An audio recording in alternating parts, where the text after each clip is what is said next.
Welcome, YouTube friends and family, to today's souping edition of the Wellness Homesteader. So you may be like, wow, you healed up really well and your face isn't swollen. Well, y'all, I was mistaken about my surgery date. I hope you'll stay tuned to find out more.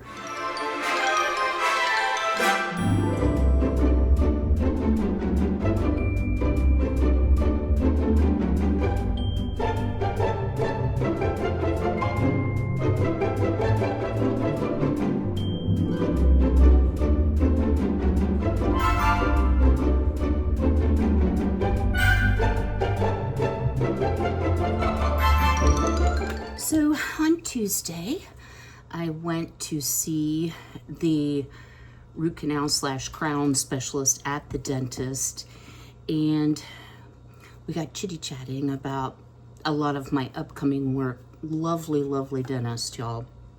If you're local and you'd like me to let you know who it is, I would be happy to do that. Anyway, she was like, well, tomorrow, oh Lord, tomorrow's just a bone check. And I'm like, I feel my muscle. No, I was kind of surprised because I just assumed, because I've had 5 implants already, that we would just go straight to implant. But after I sat and thought about it, I thought, no, I kind of do remember now. It's been a while since I've had an implant. So Thursday's appointment was with the oral surgeon, and you know, there's certain things that when a doctor says it, you kind of go, oh no. But they did an x-ray and, you know, everything's computerized. He pops it up and he goes, oh, wow. And I'm like, is that a good wow or is that a bad wow? And it was actually a very good wow, y'all. So I have systemic lupus. I've shared that many times. So really what it is kind of an overactive immune system. So your body will think that itself is a threat, so that's why it attacks your heart, your lungs, your kidneys, your joints, etc.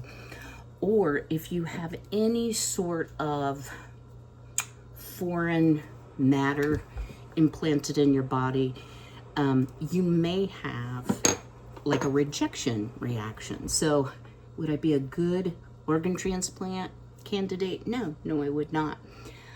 But this time, straight away after surgery, when he did the bone grafts, I was put on steroids. And as much as I hate taking steroids, y'all, it made all the difference in the world. Not only was my recovery a lot faster, I did not lose or reject any of the bone. So it's not like a chunk of bone. It's like, it kind of looks like little styrofoam balls, little tiny ones. And it is not like when you're getting a blood transfusion or organ transplant. It's a combination of many people who have donated bone. Leave it at that. And you don't react if you have a different blood type or whatsoever. It's not a match thing. I still think that there was something about the first bone grafts that I had, which totally failed and had to be redone, that was incompatible. And it could have just been my lupus flaring up. But anyway, so my true appointment, you know, I'm so embarrassed, isn't until October 16th. So on Tuesday, I had a crown that got a little cavity under it. So they had to cut off the crown, fill the cavity, and now I have a temporary. So if you see like a brighter white tooth in there, it's just a temporary crown. I'm like, what'd you do, smash up a chiclet? Okay, I'll stop being so sarcastic. So anyway, y'all, I've been wanting soup. So when I lost my fridge, all of my soup was gone as well because it was a meat-based soup. It was completely thawed. I had no way of knowing if it was still good or not. So I thought, let's pull out a really fun cookbook. Y'all, I'm going to encourage you, go to the thrift stores, go to Goodwill. I've seen this 100 times at Goodwill after I paid, you know, like a retail for it. It retails for $29.95. I'm sure I didn't pay that. They just came out with the new edition as well. It's the Fix It and Forget It Big Cookbook. Now, when I worked full time, if I wasn't traveling, I loved doing a crock pot meal and coming home and having, you know, everything ready to just eat. Now that I'm retired, I generally eat my big meal in the middle of the day. So having something light like a soup, like if I just want a cup of soup for dinner, it's not only good for my waistline, it's good for my diabetes, it's just plain good. So what are we gonna make today? Well, if you happen to have the original version, it's on page 115. And as soon as I saw this, I'm like, I must have that. Southwestern bean soup with cornmeal dumplings. Okay, soup good, cornmeal really good, dumplings amazing, right? So I like that you can do it in the crock pot. So let's just get started. It has a lot of ingredients, so I thought, well, this would be a good one that I can actually put in my soup keeper. Oh Lord. Oh goodness. So these are the soup keepers, right? So I'll just set those out so I'll have it for later. So we're going to combine all the soup ingredients. Pardon me, y'all. Although you don't hear me hiccup as much, in a slow cooker. It recommends a 5-quart cooker. I'm sure mine's 5 quarts. Like I said, it's a big bundle of soup, and I do see one thing I forgot. So I like this because I can use some of my home canned goods. So it calls for a 15.5-ounce can. Okay, this is 16 ounces, but with the headspace, it's probably really close.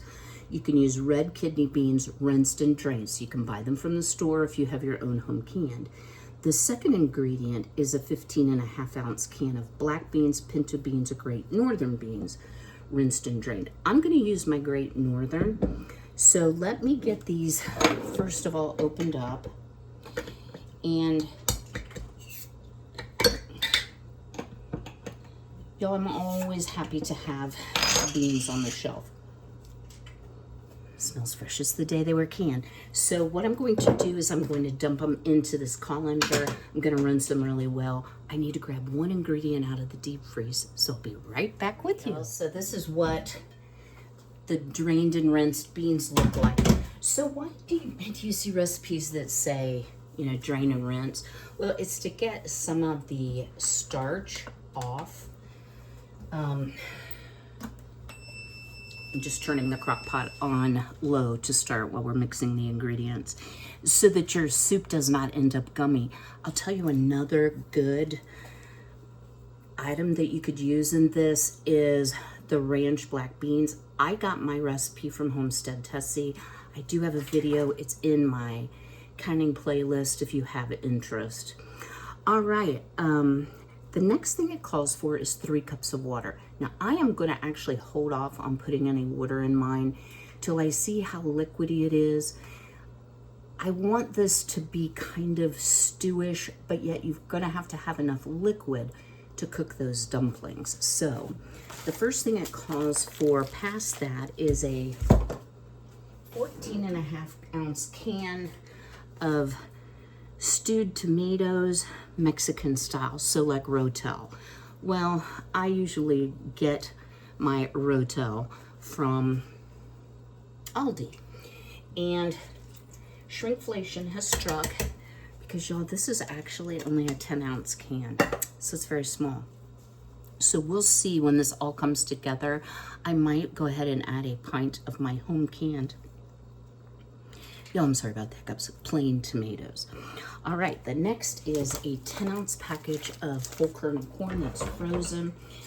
If y'all remember, I actually purchased this corn because other than the ability to grow popcorn, I have never been able to grow corn. Well, I can grow it. I can grow it right fine till the varmints get to it. All right. So I'm not sure how big that is. That's fine. I think this is a neat recipe because say you don't like corn or you're allergic to corn or corn doesn't agree with you. You can totally leave it out and add other things. Okay, now this is a bit odd. this is one of the reasons I chose, we'll just use the El Cheapo plastic cups. This is one of the reasons I chose this recipe, because I think it's gonna have some good nutrition without having to chew meat, which is gonna be perfect after I have my surgery. So it calls for a cup of carrots. So I'm going to use these julienne carrots. Carrots are another thing that a generous cup, a little for the full. I can grow them, however, they always end up really short, and it's a tremendous amount of work to get them all prepped and peeled, when carrots are not an expensive item for me, and I can get organic also even at Walmart. All right, next thing is a cup of chopped onion. Now this is homegrown, so here you go. I did it kind of coarsely chopped because it'll get really soft as it cooks. Next item is a 4-ounce can of green chilies. Y'all don't faint. Other than the corn, I might have had everything. So these I actually got from Walmart. I think they were out the last time I went to Aldi. Aldi also has them at a great price. So the other thing I could do is I could go get a small jalapeno or a small sugar rush peach pepper and put in there. But since I have this, I'm just going to go ahead and use this. The green chilies are much more mild. I've been leaving my jalapenos to turn red, so I have a feeling that we will all be lit up from my cowboy candy this year, which is coming up soon. Okay, then it calls for 2 tablespoons of beef, chicken, or vegetable bouillon cubes. Y'all, I have the Orrington Farms broth base and seasoning in the chicken flavor. I like the flavor of this. What I can say about it is it has a tendency to absorb moisture, so I probably need to replace it because you have to end up crunching it up every time.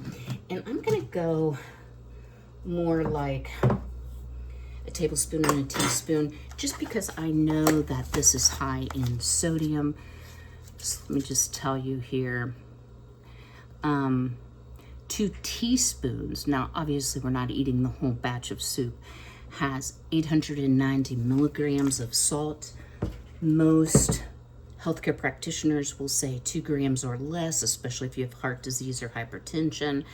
Some docs will even say 1 gram or less, like mine does. I don't always strictly adhere to that, just being totally honest. Okay, next thing is some chili powder. And one of the things that kind of occurred to me, it says 1 to 2 teaspoons. I'm going to go for the 2. And I'm just guesstimating, y'all, because we'll taste and adjust as we need to. And then the last ingredient, and I know I interrupted myself, but I don't remember what I was going to say, is a couple cloves of garlic.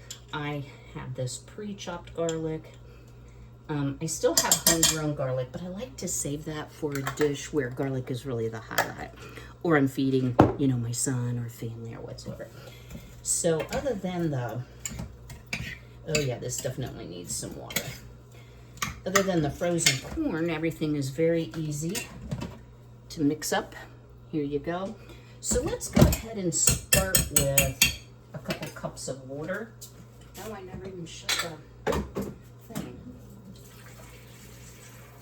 I'm not going to put the full 3 cups all right off.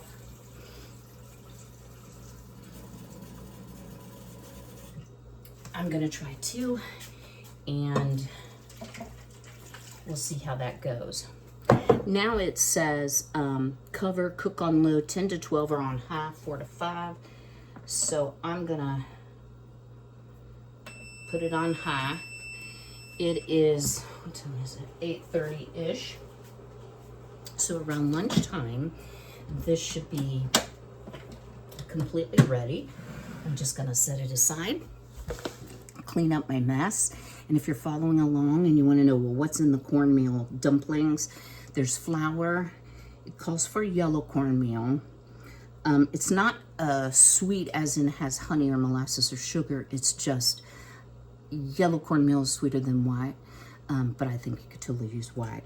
A teaspoon of baking powder, dash of salt, dash of pepper, an egg white, 2 tablespoons of milk, and a tablespoon of oil. So if that gives you an idea. I mean, these are generally things that a lot of people will have on hand. And again, you could sub out, you know, maybe you don't like spicy food, or you don't have green chilies, you just want to put a little bit of cayenne pepper in it, or a little hot sauce. I like recipes that have some flexibility, because let me tell y'all, when winter comes, it's a little bit tough where I live getting anywhere. All right, guys, stay tuned. I'm going to clean this up, and then we're going to go out and say hello to the chickens. I have a little bit of an update about Miss Nona, and I want to show you where I am with the garden. So since I didn't have to have surgery, I worked very hard in the garden yesterday, and I'm not even close to being done. All right, guys, stay tuned. Before we head outside, I thought I would just show you I've been continuing to work on, and this is my little nod to spooky. These were the eyeball flowers and the spider, and this beauty, which is a candle holder, came from Bath and Body Works. Well, good morning, girly girls. So we have Fancy Ray, Jolene, Miss Violet, and you may notice Miss Violet's missing a lot of tail feathers. She's been molting, and you'll see black feathers everywhere.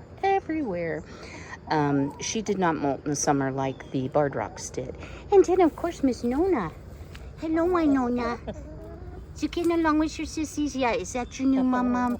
So Miss Violet really likes Miss Nona,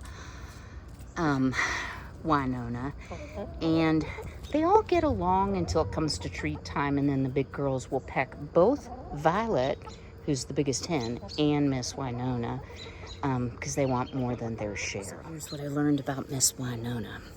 So I was doing a little research yesterday, and hello, Frankie.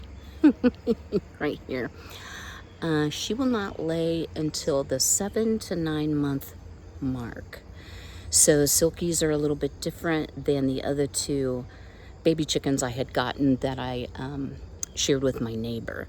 So she's probably, in my guesstimate, because the days are getting shorter, is not going to lay anything until maybe spring-ish, but that's okay.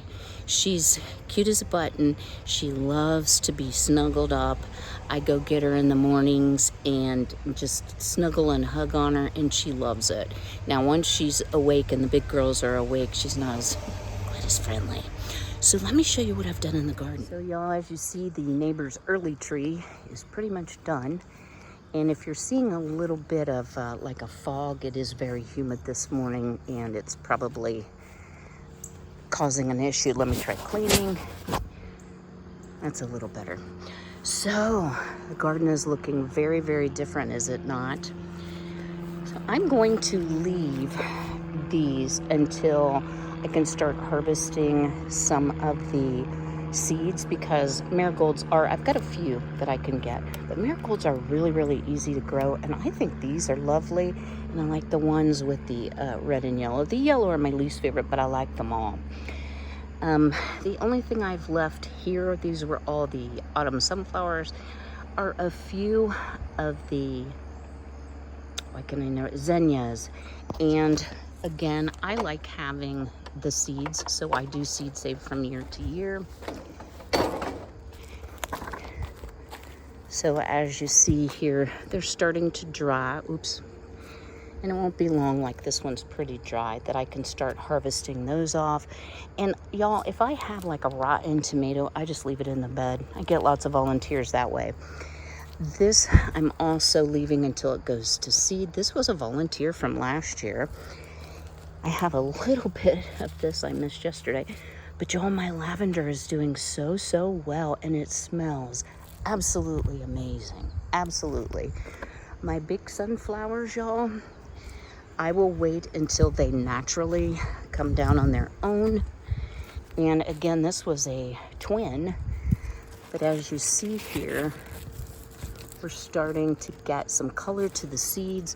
So I will have plenty of seed saving. I will save mostly from this largest one, which is definitely more than a foot across. Let me I don't know, guys. Can I show you? If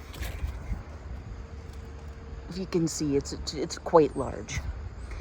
All right, we won't talk right now about the remaining tomatoes and peppers, but the peppers need to be harvested maybe later today, and I have some tomatoes as well. I'm getting a second growth on my lemon balm, and then this is the mint. The mint is a little more ribbed, if you will. So I will have some fresh herbs. I need to dig out whatever that is. My bell peppers did not do well, but I still have a few. But y'all, look at this. Look at my cattle panel arch. This was the best idea ever. I'm sure you've seen lots of YouTubers with these. So here's a holy green loofah. Here's one that's beginning to change. You can't really hear, but it's much, much lighter in weight where this is very dense. I've got another one here changing, but y'all, I just have tons. And I have my birdhouse gourds. They have a few marks, not really sure what that's about, but we're just going to leave those. I think yesterday I counted 21 loofah that I believe will get ripe, but I just find this little area totally delightful and a lot of fun to watch day to day, so I am still watering. Well, Frankie wanted to say hello. You want to say hi to the peoples? No, I just want to sit on my mommy and purr. So Frankie is not a very verbal cat. No, he don't make no noises at all. He's quiet like his mom, but poor little fella, he's getting old, but he still only has eyes for his mommy. Look over here, look. Okay, he's like, continue to pet, please. Well, welcome to the next day. So one of the things I really do like about some of the crock pot recipes is if something comes up, you need to pull the liner out of your crock pot, let it kind of return to a normal temperature, refrigerated overnight.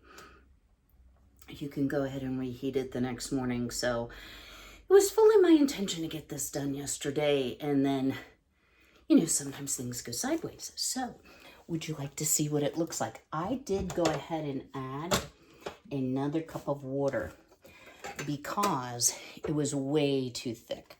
So so it puts me in the mind of a chili, more or less. The carrots are probably the odd thing out, but it has a lot of good fresh veg in it, so I'm happy. So we're going to make our cornbread dumplings now. And again, I'm using the Fix It and Forget It. No, I didn't forget it. Cookbook.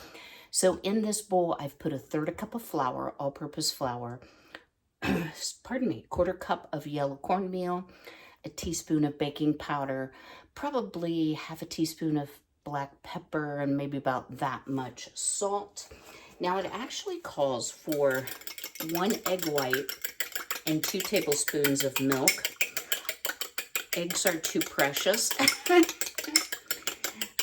I am not going to just use the white. I'm going to use the yolk and call that as the sub for my milk. And if it's a little dry, we'll add a little milk. Then it calls for 1 tablespoon of oil. And guys, I'm just eyeballing this. So what we're going to do is we're going to make this mixture. We'll fling it first. Did you see that? We're going to make this mixture, and then we're going to spoon it over this hot bubbling liquid. Now, I can already tell you it's too dry. So let me grab some. I don't have any milk, but I do have some 1/2 and 1/2.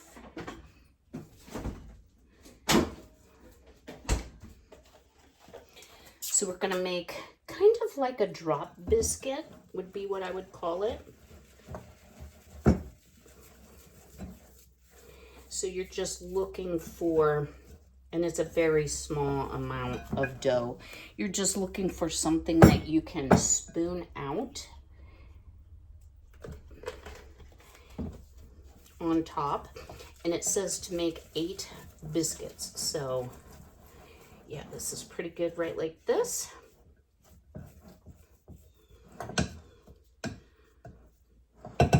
try to show you here what the consistency is like.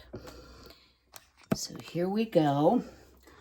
I'm going to use, I think, maybe a large tablespoon.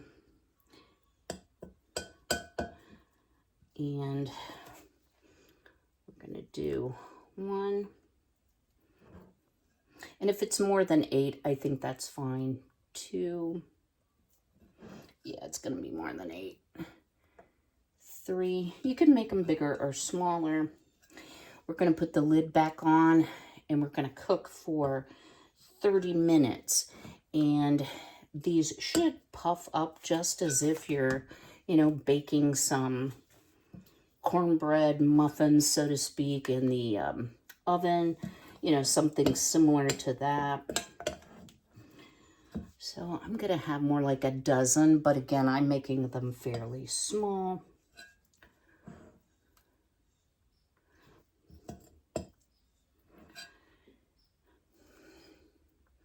I have to tell you, getting ready for this soap class and doing a lot of housework has kept me crazy busy. All right. So I'm glad I'm not recovering from oral surgery in the middle of all of that. So here's what we have. I'm going to go ahead and put the lid on. A couple of you have said, oh, you shouldn't be latching the lid down. Actually, this has a vent hole in it, and I think for cooking something like a roll, we definitely want it completely covered to keep the heat in. So I am going to go clean this up, run an errand, and hopefully by the time I get back, we'll have some cornbread dumplings. All right, you ready for the big reveal? So this, let me hold you up, looks absolutely amazing. So our dumplings have firmed up, they've risen, and it's almost like a stew underneath. Turn this off. Full of beans, carrots, onions, corn, tomatoes, and chiles. And y'all, I did not add a whole bunch of salt to this. I did taste it after I had pulled it out last night and let it cool a little bit. And I thought it was plenty salty enough. So, a nice meatless dish. Let's give it a taste here.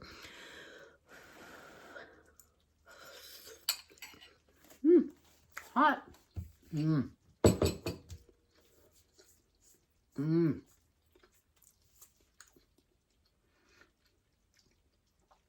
was afraid it would taste more like a chili, but it doesn't. It tastes like a bean vegetable soup. Let's try one of our little dumplings here and see how those came out.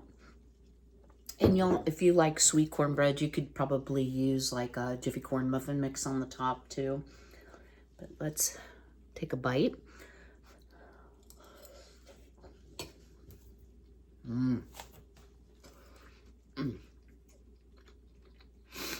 Hot.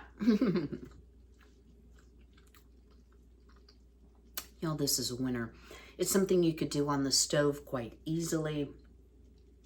I really like the cornbread dumplings. I like unsweet cornbread, so it has a lot of flavor, a lot of corn taste, and I hope it's something you'll give a try to.